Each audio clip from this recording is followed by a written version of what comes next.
vie na ngai tango bakanisi bateki ngai soka bamemi nga na destine na ngai Joseph paisole nga na zamba soka nga Dawidi molongi Goliath mpo na Israel eloko elekeli ngai Yesu atali seve na nga te mpo apesa libala eloko elekeli ngai Yesu atali mabe nasala te mpo akufela ngai alongoli soni na ngai oyo ngai oyo nakoki te kobomba ayebi kosala yawe yawe oyo baboti na nga bakoka te esengo asimaka mitema ye mitema ye ayebi kozongisa nsambo oyo bisuni ye oyo topanza sango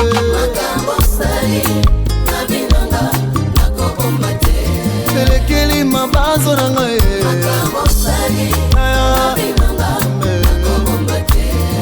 makambo saleli ngai na vinanga fote na ngai te ya mwana mobali oyo Yesu bandoki boloka Jésus ye nde moto asali ngai boye eza ngai te akutaki nga na zamba ye abengi nga apakoli nga mafuta na ye abikiza nga na tension zero naza na raison ya koyembela ye bobenga ye magicien bobenga ye Beelzebul etali ngai te bobenga Yesu nganga kisi boloba za sorcier nakoyoka te esika na ngai ezalaki liboso ya porte la belle kasi lelo nzambe abikisinga na kote ifo nayembela ye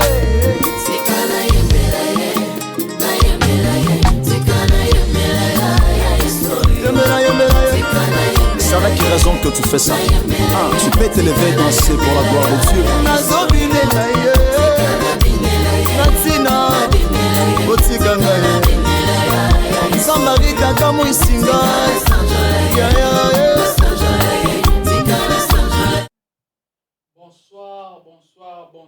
Bonsoir, peuple de Dieu. Bonsoir, amis de Foura, les Fourains. Bonsoir les amoureux de la parole de Dieu. Nous sommes là, nous sommes live. Donc je vous avais promis qu'aujourd'hui on va parler de l'évangile et qu'on va recevoir pour vous les hommes de Dieu qui savent très bien interpréter le texte de la Bible. Et nous avons aussi promis que l'ère de la parole, c'est pour défendre la sainte doctrine et les Écritures selon son contexte. Que Dieu vous bénisse. Ce soir, je ne suis pas seul. Je suis bien évidemment avec les hommes de Dieu que j'aime beaucoup, le Père dans la foi, les défenseurs de la saine doctrine. Je suis ce soir bien nommé, très content, très touché, très ému, très ravi de les avoir sur mon plateau. Alors, j'ai ce soir avec moi sur notre plateau le docteur François Mukuna, le pasteur Jean-Baptiste et le pasteur Eric. Alléluia. Que Dieu vous bénisse. Alors, rapidement, faute de temps, je vais saluer mes invités parce que nous voulons entrer dans le vif du sujet pour bénir la vie de quelqu'un. Je dis donc bonsoir au docteur François. Bonsoir, pasteur Hervé. Et je dis bonsoir au pasteur Eric. Bonsoir, pasteur Hervé. Je dis aussi bonsoir au pasteur Jean-Baptiste. Bonsoir, papa Hervé. Que le Seigneur vous bénisse. Nous sommes très contents de vous avoir sur ce plateau. Je ne sais pas si vous avez un mot à adresser à notre public ou une salutation adressée à quelqu'un. Sentez-vous à l'aise. Je commence justement par le pasteur Jean-Baptiste. Merci. Bon, je n'ai rien à dire. Nous sommes là pour partager la parole de Dieu. Amen. Et je salue tout le peuple de Dieu, y compris Kourou, à ma famille à la maison. Amen. Gloire au Seigneur. Pasteur Eric. Nos salutations vont tout droit à tous nos téléspectateurs et à tous ceux qui sont en train de nous suivre en ces instants. Que Dieu le bénisse. Merci. Gloire au Seigneur. Le docteur François Mukunaka, lui, il est déjà habitué. Ça, c'est sa maison. Nous disons bonsoir au docteur. Je ne sais pas, vous avez un mot à adresser au public qui nous suit ce soir. Oui, c'est juste pour dire merci de nous faire confiance et surtout d'aimer Foura TV parce que c'est une chaîne d'excellence, une chaîne qui est appelée à porter l'évangile très loin, jusqu'aux extrémités de la terre, comme Jésus l'avait recommandé. Donc c'est vraiment une joie d'être là, c'est toujours un privilège d'utiliser cette plateforme pour communiquer la pensée de Dieu et défendre la sainte doctrine. Amen, amen. Pour communiquer la parole de Dieu et pour défendre la sainte doctrine. Pasteur, ce soir, je vous ai invité pour éclaircir beaucoup de points concernant premièrement l'évangile et la sainte doctrine aussi. On va toucher aussi sur la sainte doctrine. Mais j'aimerais vraiment que par l'aide du Saint-Esprit et que vous puissiez éclaircir sur ce sujet parce qu'il y a beaucoup de confusion. Il y a, en ces derniers temps même, il y a beaucoup de doctrines qui s'appuient sur de fausseté et de très mauvaises interprétations de la parole de Dieu. Mais nous, sur l'ère de la parole, nous avions préféré de commencer d'abord par comprendre l'évangile. C'est quoi? Parce qu'on a l'impression comme si les gens aiment prêcher, aiment parler du Seigneur. Les gens se précipitent à parler du Seigneur sans pourtant comprendre c'est quoi vraiment cet évangile. Alors ma première question est la suivante, pasteur. C'est quoi d'abord l'évangile? Par définition, l'évangile c'est quoi? Si le peuple de Dieu peut comprendre ce soir, qu'est-ce qu'ils peuvent retenir de l'évangile? C'est quoi vraiment l'évangile? Oui, il faut d'abord retourner à la racine même du mot évangile. L'évangile vient du mot grec. Je ne sais pas si je vais bien prononcer ça. Pasteur, sentez-vous libre de corriger les... Moi, je n'ai pas fait le grec, mais nous avons quelqu'un ici qui a fait le grec, donc qui sait très bien prononcer quoi. Donc, ça vient du mot grec Evangelion. Evangelion. Vous voyez, comme Evangelion. Yeah. Chers téléspectateurs, ça commence déjà à chauffer. On nous apprend ici Evangelion. Donc oui. C'est ça, ça vient du mot grec. L'évangile vient du mot grec Evangelion. Oui. Wow, parce qu'il faut toujours aller à la racine des mots pour vraiment tirer la quintessence de la signification quoi, du mot et comprendre les contextes dans lesquels le mot a été utilisé et voir maintenant dans les contextes aujourd'hui, dans les contextes contemporains, comment nous pouvons appliquer ça aussi. Donc, Evangelion, ça signifiait tout simplement la bonne nouvelle. Annoncer la bonne nouvelle. Il faut ajouter a good news that brings joy. Donc, la bonne nouvelle qui amène la joie. Évidemment, parce que la bonne nouvelle amène toujours la joie. Donc, une bonne nouvelle qui amène la joie. Et vous allez constater que dans les sociétés vraiment anciennes, ça avait d'abord une signification militaire, quoi. Parce qu'il y avait des grands royaumes comme les royaumes perses, les royaumes babyloniens, les royaumes grecs, les royaumes romains et tout ça. Donc c'était des royaumes qui avaient beaucoup d'influence les uns après les autres.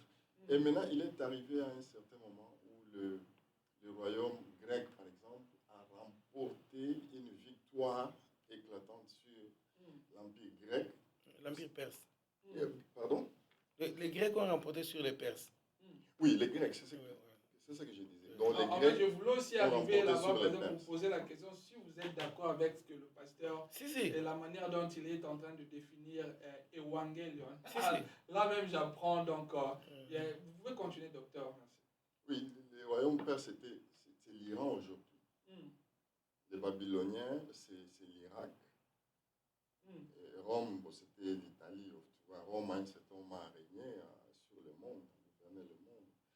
Et donc, les Grecs, par rapport aux Perses, ne représentaient pas grand-chose en termes de puissance, quoi.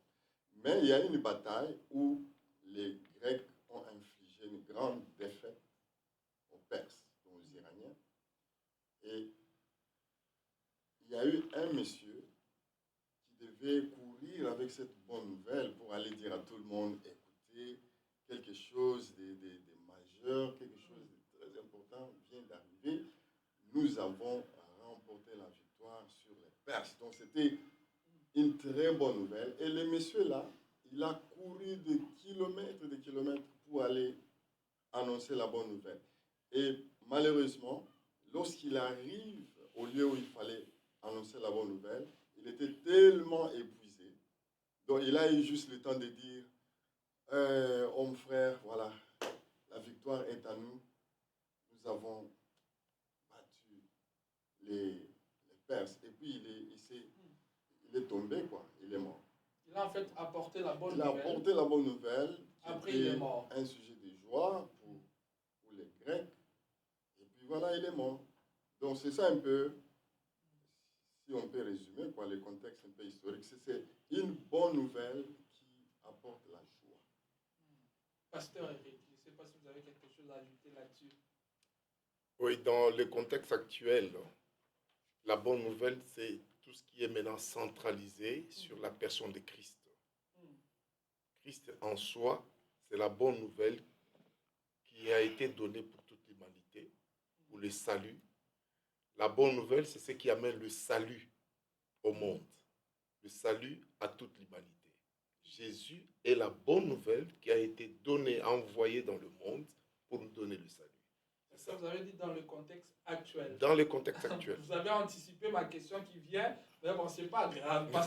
Pasteur Jean-Baptiste, je ne sais pas si vous avez quelque chose à ajouter là-dessus. Bon, je suis presque d'accord avec tout le monde. Je voudrais seulement ajouter que donc, c'est vraiment pas très important, mais c'est pour éclairer, pour que nous ayons une nette impression. Parce que, comme le pasteur vient de dire, souvent, les mots ont des significations anachroniques.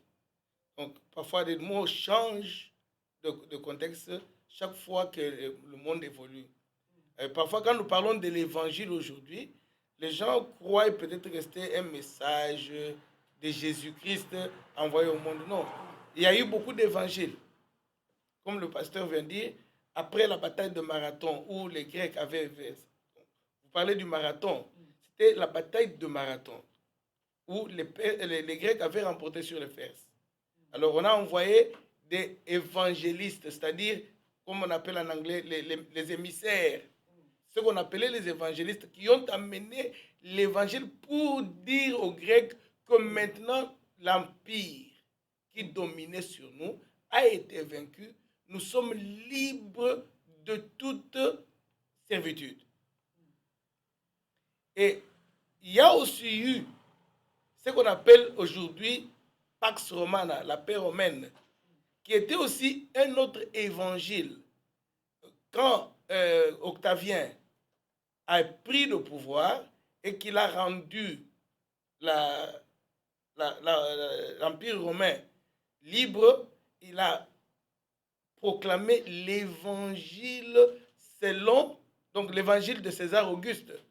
Donc, on a appelé Octavien Auguste, c'est-à-dire le plus exalté. Et Auguste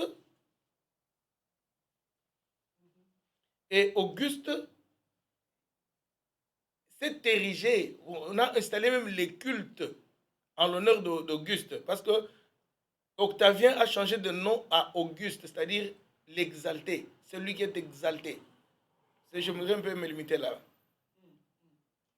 Alors, pasteur, vous avez bien défini l'évangile. Donc, on peut dire que toute bonne nouvelle, on peut l'appeler évangile. Ça, c'est le contexte historique, parce qu'on voulait comprendre ça d'abord à travers l'histoire, comment l'histoire a évolué, comment le mot a évolué à travers le temps. Quelle était, si vous voulez, la première acception, la première utilisation du mot évangile. Donc, c'était cette bonne nouvelle qui apporte la joie. Mais, à ta question, ce n'est pas toute bonne nouvelle qu'on appelle évangile. L'évangile était une bonne nouvelle qui annonçait la fin d'un règne pour l'accession d'un autre règne. Donc, là, qui annonçait la fin de la servitude. Donc, ce là n'est où pas... il y a eu l'oppression, là où il y a eu l'esclavage, là où il y a eu la servitude. Maintenant, quand tout ça prend fin et qu'un autre règne, un règne de justice, un règne de paix, vient s'installer à ce moment-là, on parle vraiment de la bonne nouvelle. Ok.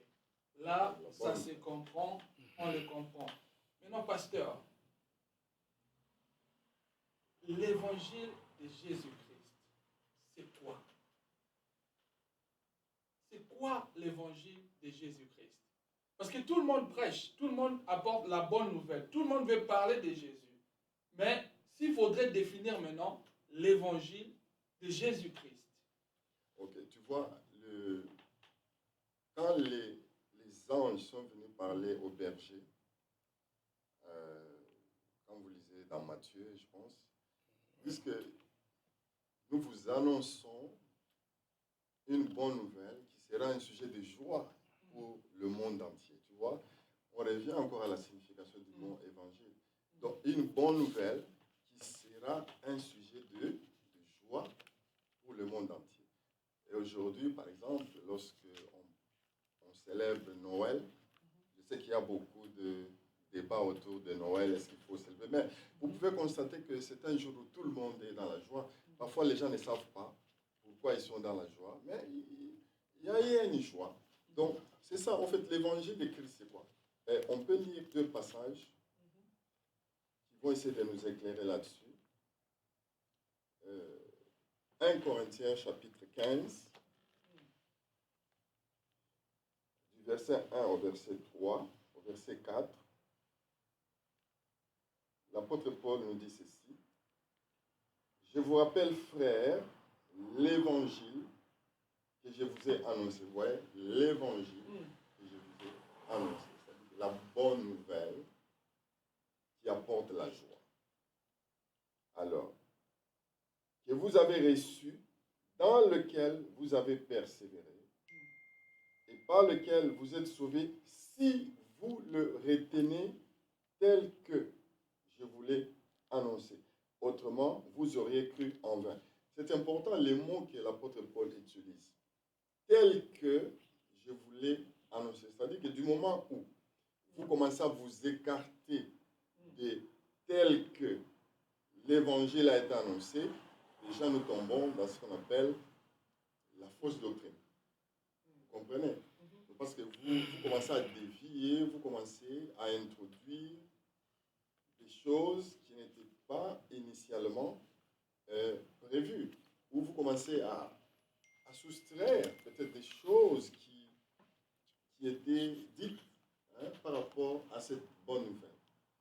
Maintenant, il explique. Je vous ai enseigné, il explique maintenant qu'est-ce qu'il leur a enseigné, qu'est-ce qu'il les avait enseignés. Il dit, je vous ai enseigné avant tout, comme je l'avais aussi reçu, que Christ est mort pour nos péchés selon les Écritures. Ça, c'est le premier ingrédient de cette bonne nouvelle. Donc, Christ est mort pour nos péchés, qu'il a été enseveli, dont il a été enterré, et qu'il est ressuscité le 3e jour selon les Écritures, et qu'il est apparu à plusieurs personnes. Donc, il est venu, il est mort, pas parce qu'il a fait quelque chose de très mauvais, non. Parce que nous, on avait péché, et Dieu a estimé que non, Jésus devait payer le prix pour que nous soyons acquittés, pour que nous soyons justifiés, pour que nous puissions rentrer dans les grâces de Dieu, pour qu'il y ait une bonne relation entre nous et Dieu, pour qu'il y ait une réconciliation, pour qu'il n'y ait plus ces murs de séparation entre nous et Dieu. Parce qu'avec le péché d'Adam, comme vous le savez dans Genèse, donc l'homme était séparé vraiment de Dieu. La relation s'était détériorée alors que c'était une bonne relation. Dieu venait leur parler, etc. Mais depuis qu'ils avaient écouté le diable, et c'était fini. Donc la relation n'était plus bonne. Maintenant, Jésus vient pour que Jésus, qu'on appelle le second Adam, il vient maintenant pour nous ramener auprès du Père. C'est ça la bonne nouvelle. Donc, tous les péchés d'Adam qui nous avaient été imputés, maintenant, Jésus prend ça sur lui. Et nous devenons des hommes justes. Nous qui étions pécheurs, mais on commence à nous appeler justes. Ça, c'est la bonne nouvelle. Donc, il est mort. Et puis, il a été enterré. Le fait qu'il a été enterré est important parce que là, il y a beaucoup de gens aujourd'hui qui s'identifient comme étant la source du salut, mais qui sont morts, mais qui sont restés dans la tombe jusqu'à aujourd'hui. Or, Jésus, lui, il est venu, il est mort, il a été enseveli, mais le troisième jour, il est sorti vivant de la tombe. Et c'est ça qui justifie notre foi. C'est parce qu'il est mort, mais il a été enterré au vu aux yeux de tout le monde, mais il est sorti vivant de la tombe. Nous pouvons l'invoquer aujourd'hui parce qu'il est vivant. Et c'est ça la différence entre le christianisme et les autres religions. C'est le fait de la résurrection. Donc s'il y a une différence entre le christianisme et le bouddhisme, l'hindouisme, l'islam, etc., c'est sur les sujets de la résurrection. Parce que dans les autres religions, même si on mentionne Jésus, mais on ne le mentionne pas comme Dieu incarné. On ne dit pas qu'il est ressuscité. On dit non.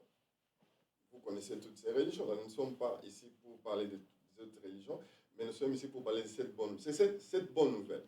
Maintenant, pourquoi elle est bonne? On va à Colossiens, chapitre 2. Colossiens, chapitre 2, verset 13 au verset 15. On vous dit ceci. Vous qui étiez morts par vos offenses et par l'incirconcision de votre chair, il vous a rendu à la vie avec lui. Et il nous a rendu à la vie avec lui, il vous a rendu à la vie avec lui en nous faisant grâce pour toutes nos offenses. Donc il a fermé les yeux sur tout ce qu'on avait fait, de mauvais. Il a fermé les yeux. Il a effacé l'acte dont les ordonnances nous condamnaient et qui subsistait contre nous.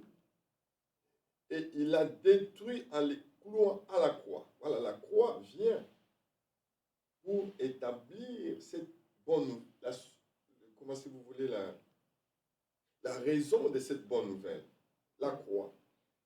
Et il a dépouillé les dominations et les autorités et les a livrées publiquement en spectacle en triomphant d'elle par la croix. Donc la croix est le lieu où Dieu, à travers Jésus, a vaincu les diables, a vaincu les démons, a vaincu ces dominations, ces principaux, toute cette armée satanique. Et c'est là, à la croix où, par le sang de Jésus qui a coulé, nous avons reçu pardon pour nos péchés. Nous avons été justifiés, nous avons été acquittés. Nous sommes maintenant libres de venir dans la présence de Dieu. Nous pouvons maintenant être appelés fils de Dieu parce que Jésus a fait ce travail-là à la croix. Et c'est ça la bonne nouvelle. Donc toutes les offenses qu'on avait commises, donc Dieu, il ignore ça, il regarde à Jésus. Quand vous lisez dans Isaïe 53, on vous dit, lui qui n'avait point de péché, lui dans la bouche de qui il n'y avait point de faute, mais Dieu l'a fait pécher pour nous, pour notre justification. C'est ça la bonne nouvelle. C'est ça l'évangile. Et c'est ça notre raison de célébrer l'œuvre de la croix. Et c'est ça la bonne nouvelle. Donc en dehors de ça, il n'y a pas une autre bonne nouvelle. La bonne nouvelle, c'est que nos péchés ont été enlevés. Maintenant, nous sommes devenus des enfants de Dieu. Maintenant, nous avons accès à notre Père. Et que maintenant, le diable, c'est lui qui nous tourmentait beaucoup. Il a été vaincu. Nous sommes libres, nous sommes des gens libres. C'est ça la bonne nouvelle. Pasteur Jean-Baptiste. Voilà, la bonne nouvelle de Jésus-Christ. En tout cas, le pasteur... Ça a été ma question, pasteur. Le pasteur y est allé un peu plus loin. Un peu plus loin. Oui, la bonne nouvelle de Jésus-Christ, et moi je peux la résumer dans le livre de Luc, lorsque on vient nous annoncer la naissance de Jésus-Christ. C'est Luc chapitre 1, je commence par le verset 31 et je vois 31-32. Ok? Voici que tu vas être enceinte, tu enfanteras un fils, tu lui donneras le nom de Jésus, il sera grand, sera appelé le Fils du Très-Haut. Le Seigneur Dieu lui donnera le trône de David son père. Il régnera pour toujours sur la famille de Jacob et son règne n'aura pas de fin. Voilà d'abord le message que l'ange Gabriel donne à la mère de Marie qui résume toute la mission de Jésus-Christ. Il dit, cet enfant, on l'appellera Josué, Jésus. C'est-à-dire Dieu sauve. Donc c'est par lui, c'est par cet enfant que le salut va venir. Cet enfant va siéger sur le trône de David et il sera un roi éternel. Or, nous vous avions dit que l'évangile, l'évangélion, servait souvent, c'était le message qu'on donnait lorsque il y avait la fin d'un règne et l'accession de l'autre au trône. Donc, l'évangile de Jésus-Christ vient proclamer la fin du royaume du mal sur nous pour que Jésus s'établisse en roi. C'est ça l'évangile de Jésus-Christ. C'est pour cela qu'on appelle ça l'évangile. Et surtout que le mot évangile a évolué et les écritures ont évolué dans le milieu romain. Donc quand les gens disaient évangile, qu'est-ce qu'ils voulaient affirmer? Que non, César n'est pas roi. C'est ça l'évangile du Christ. Que César n'est pas le vrai roi. Le vrai roi, c'est Jésus.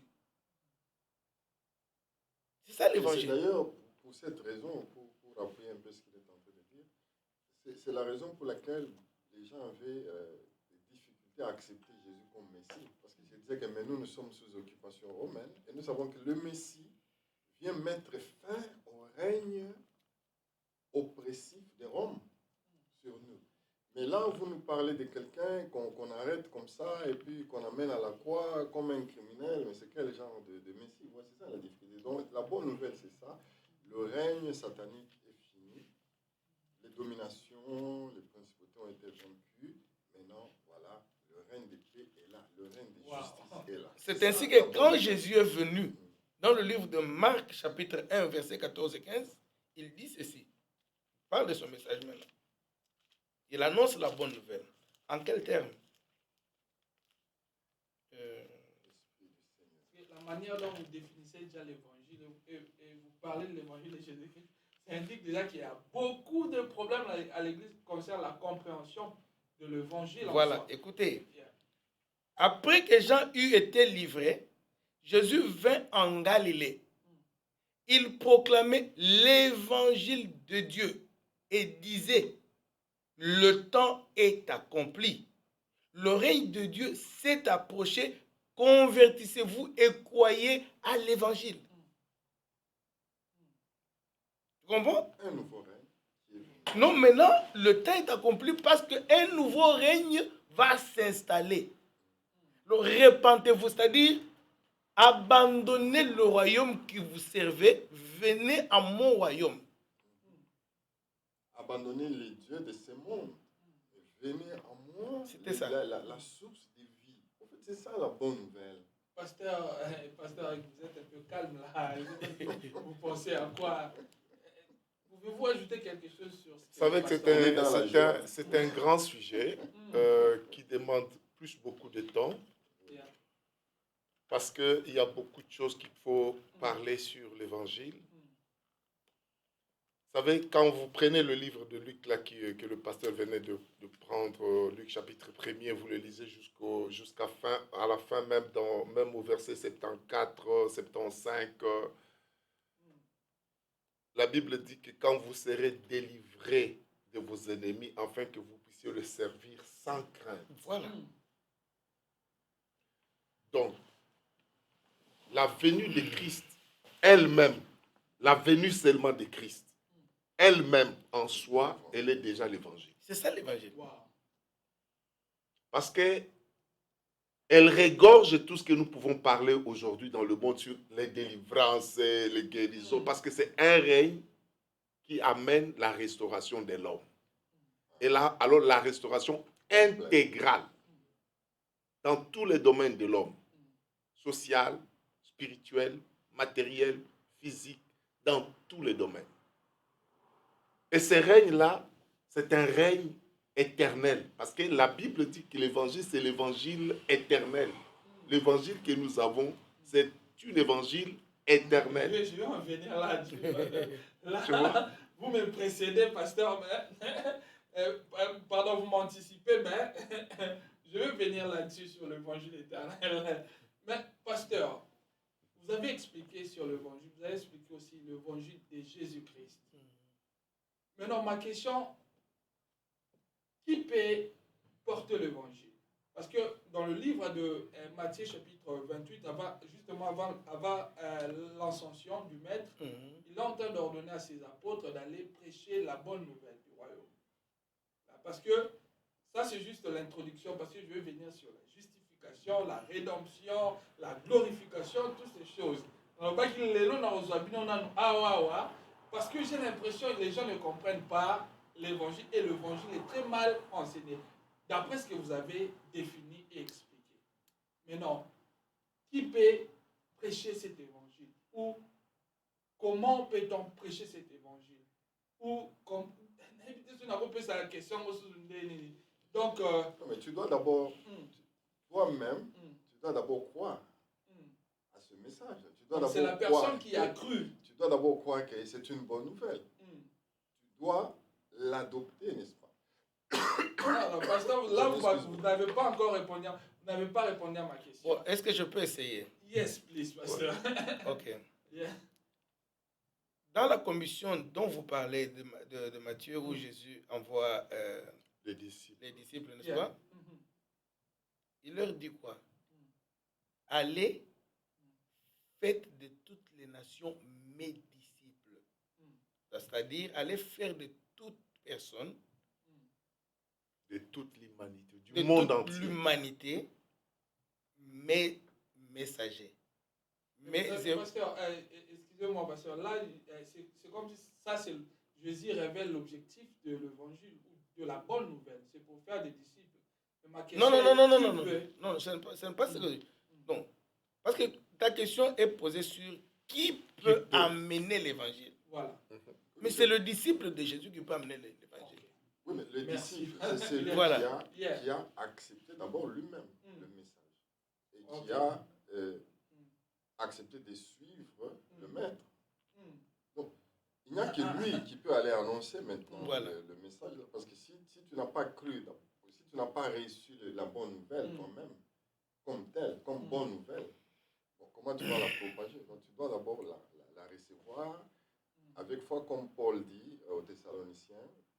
Il dit, quand nous sommes venus vers vous, vous avez reçu avec empressement la parole que nous vous avons apportée. Non pas comme une parole des hommes, mais comme la vérité de Dieu.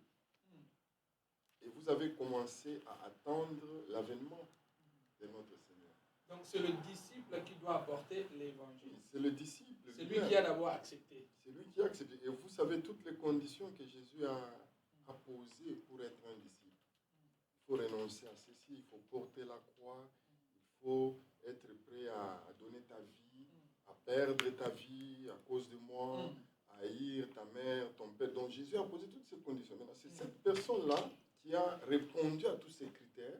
So I have a reason why I asked that question, because on a beaucoup de gens qui prêchent l'évangile. Le fait seulement de ne pas être disciple, ça montre déjà que la personne qui prêche l'évangile n'a pas bien compris cet évangile. So we need to know qui peut prêcher cet évangile. Bon, Ok. ta question, en gros, si je veux répondre d'une manière succincte, ne peut prêcher l'évangile que le disciple de Jésus. Parce que le terme disciple, bon, ce n'est pas... le disciple en grec s'appelait mathete. Hein? C'est pas comme mathete chez nous, non. Mathete. Donc, quelqu'un qui accepte. Donc, pour écouter quelqu'un, on s'abandonnait à la merci de ce monsieur. Donc, on pouvait le suivre partout où il allait. Et on pouvait sacrifier sa vie pour cette personne. Donc, c'est la personne qui a compris réellement l'enseignement de son maître qui peut la transmettre. C'est ça, c'est la personne qui a compris réellement. Oui, exactement, la pensée de son maître. C'est ainsi que vous verrez, par exemple, Socrate. C'est Platon qui n'a pas écrit, entre Platon et Socrate. C'est Socrate qui n'a pas écrit, mais Platon qui était le disciple de Socrate, c'est lui qui a fait valoir le message de Socrate aux gens. Donc c'est ça le disciple. Je voudrais compléter un tout petit peu. Vous savez, dans le mot qui intervient plusieurs choses. Parce que dans qui, les réponses que nous venons de donner au travers le pasteur, ça englobe beaucoup de choses. Ça peut recadrer aussi beaucoup de choses. Parce que tout le monde n'a pas la mission d'apporter la bonne nouvelle, l'évangile. Parce qu'aujourd'hui, l'impression que l'Église a, qu'être prédicateur, on apporte la bonne nouvelle. Pas nécessairement. Pas nécessairement. On peut être prédicateur sans pour autant être un porteur de la bonne nouvelle. Alors, dans le mot « qui », c'est avec certitude des hommes qui ont le fardeau, la charge, que Dieu a confié la responsabilité. Ces hommes qui sont réellement convertis, qui ont connu la nouvelle naissance, la circoncision des cœurs, qui deviennent eux-mêmes modèles de la bonne nouvelle. Là où vous revenez le docteur François. Donc, si nous lisons Tite chapitre 1er, le verset 16, la Bible dit « Ils font profession de connaître Dieu, mais ils le renient par leurs œuvres. » Mais ils font profession de connaître Dieu, mais ils le renient par leurs œuvres, dans leur façon de vivre, par leur caractère, par leur comportement. Parce que tout ce qui est prêché n'est pas la bonne nouvelle. Tout ce qui est enseigné n'est pas la bonne nouvelle. Tu te rappelles quand, au début, là, quand j'ai donné 1 Corinthiens 15, oui. L'apôtre Paul dit que tel que je voulais annoncer. Retenez-le tel que. Si vous allez gauche-droite, c'est déjà fini, ce n'est plus l'évangile. Ouais. C'est comme ça, il dit, ils font profession de connaître Dieu, mais ils les renient par leurs œuvres, étant abominables, rebelles et incapables d'aucune bonne œuvre. Donc, quelqu'un qui annonce la bonne nouvelle, le pasteur venait de le dire, c'est quelqu'un qui est prêt à se sacrifier, qui s'est abandonné totalement au pied du maître. Au pied du maître. Alors, ces gens-là, qui prêchent l'évangile, entre guillemets l'évangile, mais qui aujourd'hui, on parle souvent des démons, ou on parle plus des démons, plus de sorcellerie, que de Christ lui-même. Merci. Je vais juste demander à la régie s'ils peuvent mettre la caméra vers le pasteur Jean-Baptiste, s'il peut continuer à répondre à cela, pendant que le docteur François nous laisse parce qu'il va au travail. Ozara, juste la première partie, just the first one, because we have a lot to discuss. We've got many things to talk about that we think and believe that need to be talked about in the church and the body of Christ. Thank you. I don't know whether we will finish on the agenda. Daddy, on a tout le temps ici. Ça, c'est votre maison parce qu'on a vraiment besoin. On a vraiment besoin d'expliquer au peuple de Dieu sur l'évangile pour qu'ils comprennent. Parce qu'il y a tellement beaucoup de fausseté. Et les enfants de Dieu, le peuple, même le serviteur de Dieu, il reste toujours ignorant des choses. Donc, voilà pourquoi on a fait cette émission, l'ère de la parole, pour expliquer les choses et bénir la vie d'une personne. Maintenant, pasteur, comment caractériser l'évangile de Jésus-Christ? Parce que le pasteur Jean-Baptiste, pasteur Eric a déjà, il a voulu anticiper sur la justification de toutes ces choses. Ben, je lui ai dit, on va venir là-dessus. Mais maintenant, s'il faut caractériser l'évangile de Jésus-Christ, qui doit être annoncé, qui doit être apporté, même prêché dans l'église, comment il faut le caractériser? D'abord, comme nous l'avions défini, l'évangile signifie apporter, proclamer le règne de Jésus-Christ. Lorsqu'on proclame un royaume, c'est-à-dire le royaume vient avec ses habitudes, il vient avec... le royaume vient avec ce qu'on appelle en anglais des customs. Il vient avec tout. Donc, nous avons le royaume d'Angleterre, il a une culture. Ok. Or, le royaume de Dieu, c'est là où nous trouvons quelque chose qui sera la culture de Dieu. Comment on le caractérise? Ok. Chaque fois que Dieu voulait régner sur le peuple de Dieu, il se manifestait. Quand il a appelé le peuple de Dieu au mont Sinaï, il est descendu dans une flamme de feu. Ok? Et de même, quand il est venu au peuple de Dieu qui était réuni dans le temple de Jérusalem, qu'est-ce qui s'est passé? C'était la même chose. Les flammes de feu sont descendues, donc le jour de la Pentecôte. Donc, il vient lui-même d'abord habiter en nous pour nous transmettre ses attributs, son caractère. Donc, nous voyons Dieu, comme l'apôtre Paul dit, vous êtes une lettre écrite. Donc, la personne, c'est ce que le pasteur Eric venait de dire ici, la personne qui présente les œuvres de l'amour de Dieu, les œuvres de la passion de Dieu et qu'on sort. Ok, on s'évite un peu là. Okay. Pour ne pas... Pasteur, je ne sais pas si vous avez quelque chose à dire. Oui, vous avez posé la question, c'était de caractéristiques de l'évangile. Voilà. Qu'est-ce qui caractérise l'évangile? Voilà.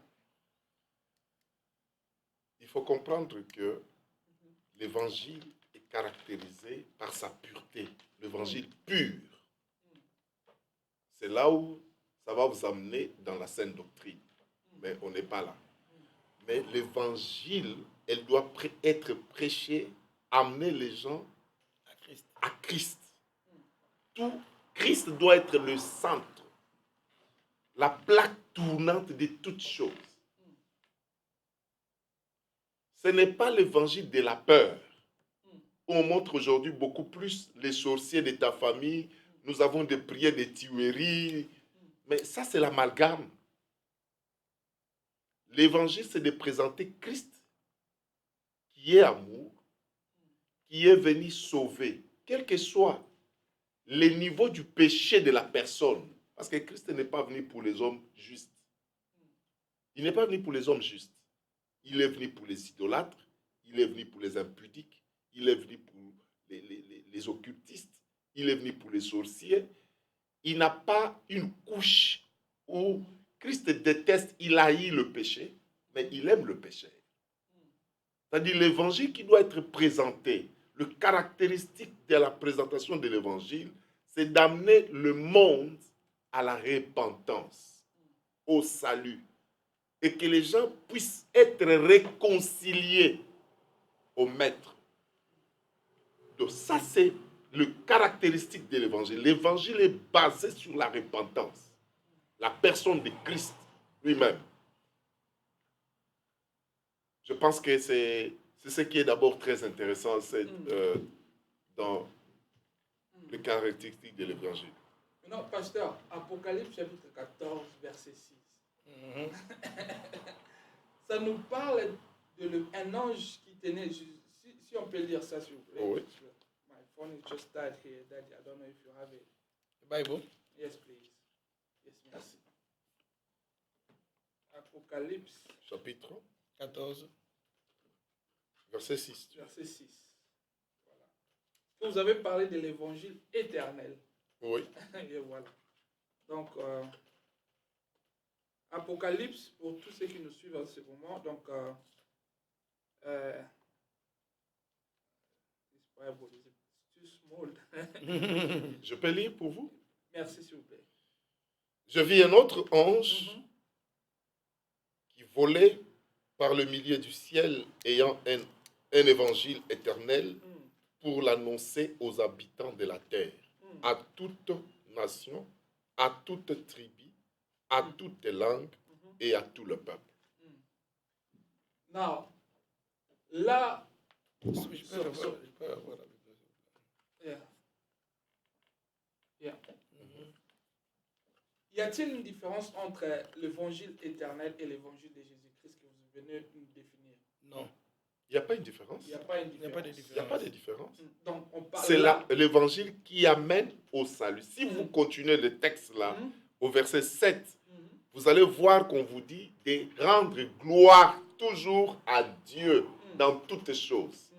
Donc, cet évangile, c'est cet évangile qui prend quelqu'un du péché de l'état d'homme pécheur pour le transformer et le préparer pour l'avènement du Christ. C'est ça cet évangile éternel. Parce qu'il y a des gens qui se présentent comme étant, si je peux dire, moi je suis de l'évangile éternel. Alors que ma première question était la suivante. Par exemple, vous comprenez là où je suis. Qui peut apporter l'évangile? Vous avez dit ici, c'est lui qui est transformé lui-même par cet évangile, ou qui est un disciple. Donc un disciple peut apporter l'évangile de Jésus-Christ parce qu'il a lui-même cru à cet évangile. Maintenant, si on se dit, ok, moi je suis de l'évangile éternel, ou celui-là ne prêche pas bien parce qu'il ne parle de l'évangile éternel, ou parce qu'il est un disciple, comment expliquez-vous cette tendance, pasteur? Mon frère, il ne faut pas y aller par quatre chemins. Ça, d'abord, c'est ce qu'on appelle des colloquantes sauvages. Ok? Ce sont des colloquantes sauvages que les fils des prophètes avaient offert aux gens et qu'Élisée est venu avec de la farine pour mettre, atténuer le poison. D'abord, il faut comprendre le livre qu'il est en train d'utiliser ici, l'évangile éternel. Il vient du livre d'Apocalypse. Je vous ai toujours dit dans toutes nos émissions ici, si vous ne comprenez pas la philosophie d'un livre et le genre de ce livre, vous risquez d'enseigner des sottises. Le livre de l'Apocalypse dit, c'est l'Apocalypse de Jésus-Christ. N'est-ce pas? Nous allons lire avec vous. Et on dit au premier verset, chapitre 1, premier verset. C'est ça la clé à comprendre tout le mot ici. Révélation de qui? De Jésus-Christ. Donc le mot apocalypso, donc il vient du grec apocalypso. Calypso, tu vois, le voile. C'est ce qu'on appelle le calypso. Apo, c'est-à-dire lever le voile. Vous voyez, quand quelqu'un est marié, on voile sa femme. Et à un moment, on demande à l'homme de découvrir la vraie face de sa femme. Donc on ouvre le voile. C'est ça l'apocalypse.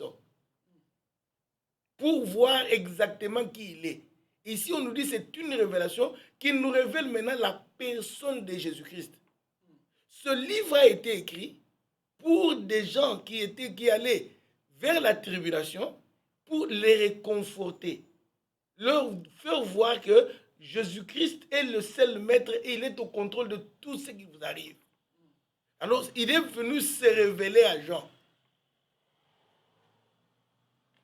Et vous verrez que tout le livre de l'Apocalypse est centré sur le royaume, le règne de Jésus-Christ. C'est tout. Alors, vouloir prendre ce livre, l'utiliser d'une autre manière, faire peur aux gens, moi je crois que c'est un peu de la tricherie. Voilà. Alors, quand on dit que... Maintenant, on nous démontre les événements qui se suivent. Voilà. Il dit ceci. Écoutez un peu.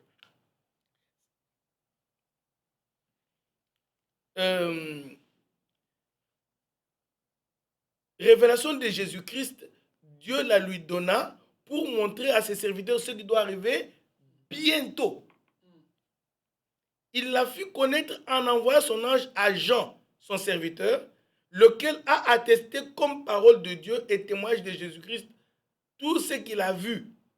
Et reste celui qui lit, qui écoute les paroles de la prophétie et garde ce qui s'y trouve écrit, car le temps est proche. N'est-ce pas? Et il dit,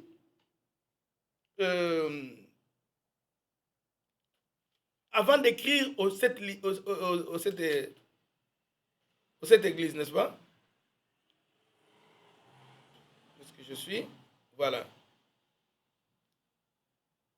Donc le livre a été écrit pour réconforter nos frères qui allaient passer par là, la tribulation. C'est un livre très riche, un livre très bénissant, qui n'a rien à faire avec ce que les gens veulent nous raconter. D'ailleurs, c'est le meilleur livre qu'un chrétien puisse lire. Parce qu'il nous réconforte, il nous démontre que Christ est vraiment roi, il est sur le trône et il est au contrôle de tout. Et les récompenses que nous observons si nous restons fidèles à lui. Et c'est ça le résumé du livre d'Apocalypse. Pasteur, excusez-moi si vous avez quelque chose à ajouter. Oui, quand les gens... Je ne sais pas à quoi il fait allusion exactement, mais ce sont des hérésies. Ce sont déjà des hérésies graves. Parce que l'évangile éternel et l'évangile de Jésus, il n'y a pas de différence.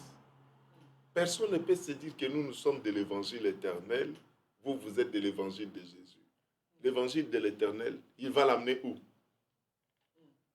Lui qui a l'évangile éternel, il va l'amener où? Et il a acquis où? Or, c'est la personne de Jésus-Christ qui est l'évangile de tout. Comme j'avais dit au départ, c'est lui la bonne nouvelle de toute l'humanité. C'est lui. Jésus est la bonne nouvelle du monde entier. Pour que quelqu'un soit sauvé, la bonne nouvelle, c'est Jésus pour que la personne soit sauvée. Alors, faire des petites histoires que nous sommes de Paul, comme c'était le cas, nous sommes de Paul, nous sommes d'Apollos, ça ne vous amène nulle part. Et si cette personne n'a pas Christ réellement en soi, tout le temps qu'il passera, il le passe vainement. Ce qui compte. Si vous lisez dans le livre de Philippiens chapitre 1er, la Bible dit à partir du verset 27, « Seulement conduisez-vous d'une manière digne de l'évangile de Christ, afin que soit que je vienne vous voir, soit que je reste absent, j'entende dire de vous que vous demeurez ferme dans un même esprit, combattant d'une même âme pour la foi de l'évangile. » Pour la foi, c'est-à-dire c'est maintenir.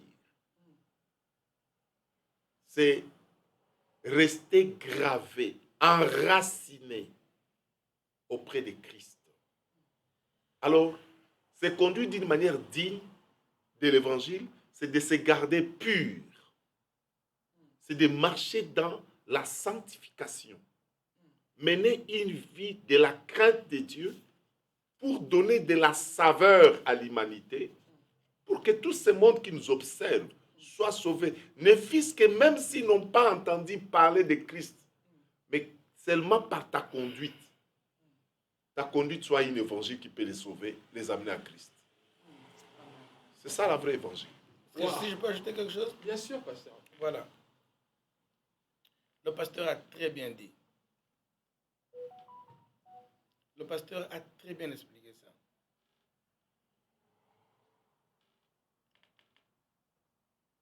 dans le livre de Luc que nous avions lu, l'ange dit à Marie que le royaume de Jésus sera un royaume éternel. Donc, dès que Jésus est né et il est arrivé à la croix, il est proclamé roi et il règne éternellement. Donc, c'est ça l'évangile éternel. Bon, maintenant, y aura-t-il un autre évangile éternel? S'il y aura un autre évangile éternel, c'est-à-dire Jésus-Christ a été roi partiellement, à un certain moment, il sera déchu, et il reviendra encore pour régner maintenant éternellement. Or, la Bible ne nous dit pas cela. Donc, Jésus-Christ est roi éternellement. L'apôtre Paul dit même Dieu bénit éternellement. Donc, c'est-à-dire, il n'y a pas d'intermittence en son règne. Ce que nous attendons, c'est seulement l'accomplissement, la révélation totale. Mais quant au règne, Jésus règne éternellement. Il est sur le trône. Nous sommes déjà dans le royaume. Nous sommes dans le royaume. Parce que quand il prêchait aux gens, qu'est-ce qu'il disait? Le royaume des cieux est là. Quand il est dans la maison de Zacharie, qu'est-ce qu'il lui a dit? Le royaume des cieux est entré dans ta... Mais dans ta maison. Même avant sa mort, il dit que le royaume est là. N'est-ce pas? Bon, maintenant, papa, là, en tout cas, vous me laissez un peu de temps. Le problème ici est de savoir, parce que les gens confondent les péchés et le péché. Les péchés sont les conséquences du péché. Parce que quand Jean présente Jésus, il dit, voici le Fils de Dieu, voici l'agneau de Dieu qui ôte le péché du monde. Donc quand nous parlons du salut, Jésus n'est pas venu nous sauver du mensonge. Ça, ce sont des petites conséquences du péché. Le péché, c'était l'homme, sa rébellion à la glorification de Dieu. L'homme qui a été créé à l'image de Dieu a corrompu l'image de Dieu pour aller vers l'idolâtrie. Et c'est ça le péché. Adam et Ève ont désobéi à Dieu. N'est-ce pas? Et ce que Jésus est venu rétablir, c'est cette relation-là. Donc la conséquence, la mort, tout ça, était la conséquence de cette désobéissance. Donc quand Jésus est venu, il n'est pas venu pour nous sauver de la pauvreté, il n'est pas venu pour nous sauver du manque de, comment on appelle encore ça, de la stérilité, hein, ou bien de célibat, tout ça. Non. Là, c'est là où le mal arrive. Nous parlons des... Donc, alors, si l'évangile constitue à ce que nous puissions parler des conséquences du péché, ce n'est pas l'évangile. Donc, la vraie évangile, c'est nous ramener vers l'image de Dieu. C'est alors que c'est pour cela que Paul parle du nouveau, du premier Adam et du second Adam. Vous comprenez? Donc, le problème là, donc, si nous voyons l'évangile avec les conséquences, non, ça ne sera pas l'évangile. Donc, quand nous disons que Jésus est venu nous sauver, Jésus a restauré le lien qui était coupé entre Dieu et nous pour nous ramener à la vraie adoration de son Père. C'est ça. Wow. Parce que quand nous nous sommes corrompus, nous sommes devenus esclaves de celui à qui nous avons fait allégeance. Maintenant, il est venu nous retirer de là pour nous ramener là où nous appartenons. Et c'est ça le problème. Avant-dernière question, pasteur, parlons toujours de l'évangile parce que comme j'avais dit, c'est juste l'introduction. J'aurai toujours besoin de vous. Merci de m'avoir apporté le pasteur Eric parce que ça va chauffer au futur. J'ai beaucoup d'émissions. Moi, j'aime beaucoup que les choses soient claires et très bien expliquées. Puisque nous sommes juste en train de parler de l'évangile. Une autre question, pasteur. Vous avez expliqué, c'est les disciples qui doivent apporter l'évangile parce qu'il a compris. Vous avez défini l'évangile, comment caractériser l'évangile maintenant. Parlons du disciple là. La femme, doit-elle ou peut-elle prêcher l'évangile? Si, pourquoi pas? Dis-moi s'il y a le salut d'une femme qui est différent du salut de l'homme. Parce qu'il y a des ministères non, qui moi ne je te permettent pose... pas aux femmes Oui. d'annoncer même l'évangile. Ok, c'est bien bon. C'est bien bon. Expliquez-vous, pasteur. Même dans on veut voir dans les Écritures que la femme peut prêcher cet évangile où la femme peut être aussi une disciple. Bon, je veux dire ceci. on veut voir les Écritures, pasteur.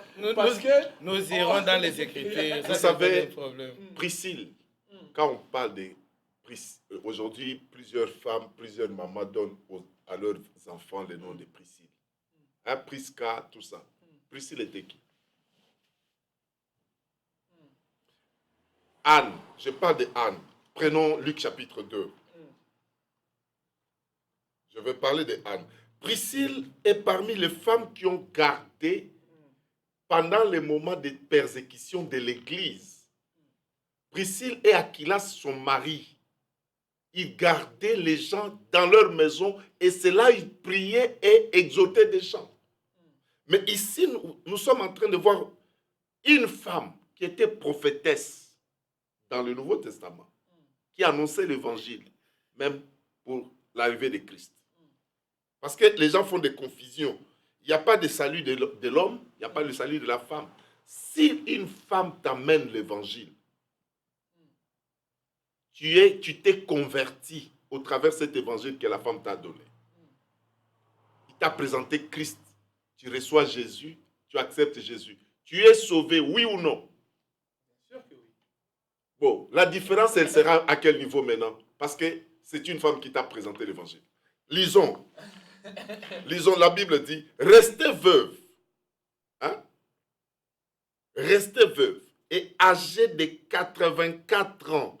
Elle ne quittait pas le temple et elle servait Dieu nuit et jour dans les jeûnes et dans les prières. Étant survenue, elle aussi, à cette même heure, elle louait Dieu et elle parlait de Jésus à tous ceux qui attendaient la délivrance de Jérusalem. Anne. La Bible dit, elle parlait de Jésus. Elle annonçait la bonne nouvelle. Parce que je ne suis pas encore arrivé au ministère. Là, je suis juste à l'évangile, annoncer l'évangile. Non. Elle annonçait l'évangile. Elle parlait de Jésus. Devant les hommes, les enfants et tout le monde. Ok. Si nous allons maintenant dans le livre de Jean, chapitre 4, et quand Jésus parle avec cette femme samaritaine, toute la ville s'était convertie. Qui est allé annoncer l'évangile? Non, qui est allé annoncer C'était la femme samaritaine qui était autrefois prostituée, mais après la rencontre avec Christ, elle a été transformée. Elle, de son côté, elle est allée parler de Jésus. Et les gens sont... Quelqu'un vous dira que l'apôtre Paul a interdit aux femmes de... Mais c'est faux, ils lisent très mal. Ils lisent très mal. C'est ce même Paul-là. Parce que tu sais, hein, nous avons un problème de compréhension des textes. La Bible, elle se complète par elle-même. Il ne faut pas isoler un texte, un verset, pour commencer à l'utiliser pour son gré ou bien pour sa doctrine. C'est le même Paul qui dit, en Christ, il n'y a ni homme, ni femme, ni juif, ni grec, ni esclave, ni libre. C'est pas Paul. C'est Paul. Et puis dans ces textes-là qu'ils disent, ils le lisent très mal. Ils le lisent très mal. Et ils les comprennent très mal aussi. C'était pour une raison quelconque. Je ne perds. Il dit, d'abord c'est dans les types de négation, nous avons les gens qui parlent français. Nous avons 3 types de négation. Nous avons la négation pas, nous avons la négation plus, nous avons la négation point ou jamais. La négation, pas. C'est une négation circonstancielle. On peut prendre une décision, après 5 minutes, on peut lever la mesure. Mais quand on parle de la négation plus, c'est-à-dire elle ne se fera jamais. Point, c'est-à-dire ni au commencement ni à la fin, la chose ne se fera pas. C'est une mauvaise interprétation. Après Christ, mais mon frère, qui sont allés annoncer aux disciples que Jésus était ressuscité? C'était les femmes ou c'était les hommes? Je n'ai rien à dire là, il a presque tout dit. Il a presque tout dit. Vous voyez, le péché est entré au monde par la femme, n'est-ce pas? Et quelle a été la promesse que Dieu a faite à la femme? Oui. La descendance écrasera la tête du serpent. C'est par la femme, non? C'est par la femme, pardon. C'est pas la femme qu'on va écraser, n'est-ce pas? Et où est-ce que Jésus est mort? Où? À Golgotha, qui s'appelait le lieu de la crâne. N'est-ce pas? C'est là où on a écrasé la crâne du serpent, n'est-ce pas? Et on a mordu le talon de la femme, n'est-ce pas? À la croix, Jésus était à la croix, pas avec ses disciples. Parce que Pierre, qui pourrait garder l'église, n'était pas là. C'est Marie qui était là, n'est-ce pas? À lui qui a dit, femme, voici ton enfant. Fils, voici ta mère. Donc il a restitué quelque chose de très mystérieux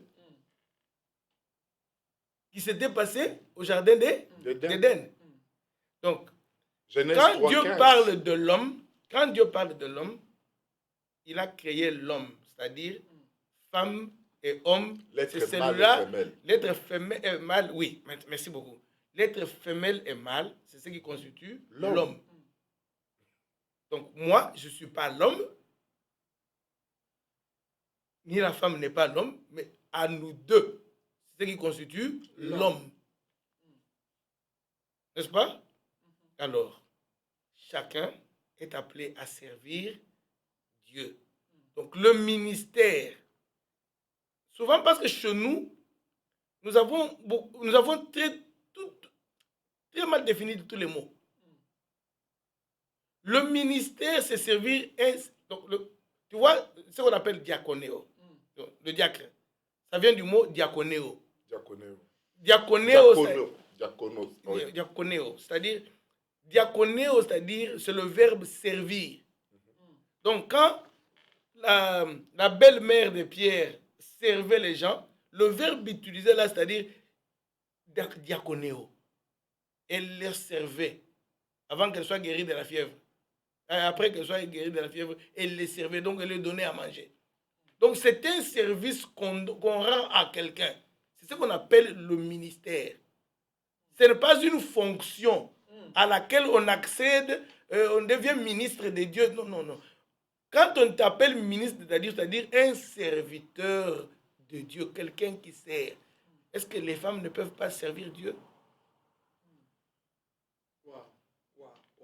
Maintenant, pasteur, ce phénomène, le phénomène, le démon, il faut avoir peur des démons, la sorcellerie, dans l'évangile, tout ça. Ça, c'est pas l'évangile. C'est la fantaisie. Non, ça, c'est pas l'évangile. Ça, c'est pas l'évangile. Écoutez, vous savez... Il y a même des termes qu'on utilise dans la théologie, la démonologie, tout ça. Mais je dis bien, ça sont des cours. Bon, moi, j'ai fait vraiment la théologie à un niveau universitaire. Dans tout mon cycle, ce cours de démonologie n'a pas existé. En tout cas, à ma connaissance. Donc la sorcellerie n'a pas de part dans l'évangile. J'ai fait la théologie à l'université de Durham. On a fait... Donc chacun choisissait les cours. Bon, je n'ai jamais vu le cours de la démonologie dans la théologie que j'ai pu faire. Ok? Bon, ça, ce n'est pas grave. Mais ce que je voudrais dire seulement, c'est ceci. Si nous parlons de l'évangile, nous avions des pionniers dans l'évangile. Où est-ce que vous avez vu, dans les actes des apôtres, ou bien dans les épîtres des apôtres où ces gens ont beaucoup insisté sur les démons. Les démons. Ou la sorcellerie. Oui. C'est pourquoi je te dis que ce n'est pas l'évangile. Tu vois, tout chrétien, parce que c'est comme si on est en train de gérer les choses comme si on s'appropriait de l'autorité, des pouvoirs. Quand on devient pasteur, c'est comme si on est exempté de tout ça. Mon frère, Christ nous a conféré de l'autorité qu'aucune autre force ne peut mesurer. Amen. Amen. Quand il dit, je vous donne de l'autorité de marcher sur les serpents, sur les scorpions et sur toute la puissance de l'ennemi. Et rien, j'insiste sur les mots, et rien ne pourra vous nuire. Aujourd'hui, l'évangile qui est présenté, ce n'est pas l'évangile qui amène les gens à Christ. Voilà pourquoi la plupart des fidèles courent toujours derrière des pasteurs. Parce on les a présenté l'évangile de la peur. On n'a pas aidé les gens à devenir eux-mêmes matures, à pouvoir assumer ses responsabilités, reconnaître que Christ, ayant vaincu tout à la croix, et cette personne a la victoire en elle. Dans le livre de 1 Jean chapitre 4, verset 4, la Bible dit ceci. Vous, petits enfants, vous êtes des dieux. C'est-à-dire, dans ce verset, on vous dit déjà votre appartenance. Vous êtes. C'est le verbe être, non? Vous êtes. Je suis, tu es, il est, elle est, nous sommes, vous êtes. Vous êtes des dieux. Vous appartenez à Dieu. Vous êtes des dieux. Et celui qui est en vous est plus grand que celui qui est dans le monde. Et la Bible dit, et vous les avez, les au pluriel. Vous les avez, puisque vous êtes des dieux, vous les avez vaincus. C'est-à-dire, ici, même quand on donne les enseignements sur le combat spirituel, on doit découvrir que nous ne combattons pas dans la peur, dans le but, dans la quête de la victoire. Non. Nous combattons pour maintenir notre victoire, tout en ayant la victoire en soi. Nous combattons pour la recherche de victoire. Nous avons déjà la victoire. Et tout ce qu'on dit aux gens, oh, la sorcellerie, on divise des familles. Jésus n'est pas venu diviser. Il a apporté l'amour. L'évangile, c'est présenter l'œuvre de la croix, l'œuvre rédemptrice. Dans tout ça, il y a tout. Il y a le salut, il y a la protection, il y a la guérison. La protection, c'est un acquis. Nous ne sommes pas des quémandeurs de la protection. Il faut que les chrétiens comprennent que nous ne sommes pas des quémandeurs. C'est comme si, Seigneur, protège-moi. Si tu ne me protèges pas, on va m'avoir. Non, c'est un droit, c'est un acquis. Les problèmes marchent seulement dans la crainte de Dieu. Mène une vie de sanctification. Le reste, Dieu prend soin. C'est fini. Pasteur Jean-Baptiste, je ne sais pas si vous avez quelque chose à ajouter parce que... Le pasteur est un peu clément. Hein? Il est un peu clément avec ce genre de doctrine. Pour moi, je ne pense pas d'ailleurs. Ce n'est pas l'évangile de Christ. J'ai donné comme référence les apôtres de Jésus-Christ. Ces gens-là, même quand ils faisaient des miracles, les miracles les étonnaient eux-mêmes. Oui, ça les surprenait. Donc, ils étaient surpris. Pierre passe et son ombre guérit quelqu'un. Certainement, il était aussi surpris. C'est ainsi que, au fur et à mesure, la crainte de Dieu augmentait dans leur propre vie. Les choses devenaient automatiques. Vous comprenez? Donc, tout ce que nous avons ici, moi j'appelle ça de fantaisie.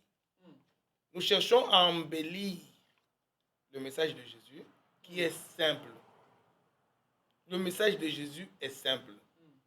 Accepte Dieu comme ton sauveur. Le sauveur, c'est fini. Donc, accepte que le règne. Donc, ce message se résume dans la prière que Jésus nous a enseigné à prier.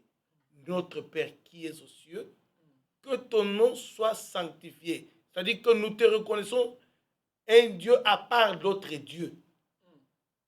Ok? Que ton règne vienne sur nous. Parce que c'est ça, même le combat que Dieu avait avec le peuple d'Israël. Il a dit, quand vous serez entrés dans votre terre, ne vous établissez pas un roi, parce que moi, je serai votre roi. Mais quand le peuple a rejeté ça, qu'est-ce que Samuel a dit? Un des d'aller vers Dieu. Dieu lui a dit, le peuple m'a rejeté. Oui. Parce que lui voulait régner sur eux. Donc c'est là où le problème réside. Accepter le règne de Dieu sur nous. Vous comprenez? Alors, que ta volonté soit faite sur la terre comme elle est faite au ciel. Dans le ciel. C'est ça l'évangile de Christ. Donc accepter le règne de Dieu sur nous. Bon, maintenant, quand nous sommes sauvés, vous êtes déjà dans un royaume. Ok? Nous sommes en Angleterre ici, n'est-ce pas? Est-ce que tu demandes la protection du roi, de la reine? Non. Toi, tu te conformes aux lois de la nation. C'est fini. Et la nation prend soin de toi. C'est tout. Conforme-toi seulement à ce qui est la volonté de Dieu. La volonté de Dieu, c'est tu dois marcher dans la crainte de Dieu, tu dois l'obéir, tu dois le vénérer. Le reste ne te concerne pas. Il dit, je combattrai pour vous. Ce n'est pas vous. Ce n'est pas à vous d'aller combattre. Faut du temps, pasteur, vous devez répéter parce que là, maintenant, ça chauffe. I have a last question, but I feel like if I ask it now, it will take us so far. Les apôtres de banane, nous allons glisser, nous allons très loin. Mais on termine avec ça, pasteur, s'il vous plaît. Sinon, on a posé la montée makimiate. Donc, if I can ask this last question. Mais les apôtres, les disciples de l'église primitive, ils ont annoncé l'évangile sans la Bible. Maintenant, nous, comme le pasteur a dit, pour actualiser l'évangile, nous avons maintenant la Bible. Il y a aussi des tendances lorsque les gens apportent la bonne nouvelle avec la Bible. Il y a des explications. Pendant, par exemple, la Bible, il faut payer sa explication. C'est quoi la place de la Bible actuellement dans l'évangile? Je ne sais pas si je vais bien formuler ma question. Oui, peut-être. Oui, je vais essayer. Peut-être, si je n'ai pas bien compris ta question, alors tu pourras me ramener. Ou quel rapport les disciples de Jésus n'ont pas prêché sans la Bible. Ça, c'est la question déjà fausse. Non, mais par rapport, parce que... Non, parce qu'ils étaient... Il y a le disaient Nouveau toujours... Testament, il y a l'Ancien Testament. J'y vais. À nos jours. J'y vais. Si vous regardez les évangiles d'abord, même les actes des apôtres, il y a beaucoup de citations de l'Ancien Testament. Donc, ils voulaient voir, parce que ces gens avaient une compréhension, même quand ils disent, ça c'est l'évangile, ils savent de quoi ils parlent. Donc, se référant aux promesses anciennes. Parce que tout ce que nous avons raconté ici, ça a été raconté par les prophètes. Quand nous parlons de la bonne nouvelle, où le roi viendra régner. Mais Ésaïe en a parlé. Oui. Vous comprenez? Donc, ils savaient d'abord les Écritures. Et maintenant, ils ont vérifié l'accomplissement des Écritures. Sur le chemin d'Emmaüs, Jésus a expliqué à ses disciples. Mais pasteur, excusez-moi, on dit que les apôtres étaient des illettrés, ils ne savaient pas lire. Comment est-ce que nous avons déjà répondu. Tu vois, c'est ce que j'ai dit, c'est une peau de banane. Hein? Yeah. Nous avions déjà répondu à cette question-là avec le pasteur François à maintes reprises. Ces disciples-là n'étaient pas des hommes vulgaires. Seulement, tu vois, s'il y a parmi les élites, ils ne figuraient pas parmi les élites. Mais tout enfant juif au moins connaissait les Écritures, il pouvait les lire. Parce que s'ils étaient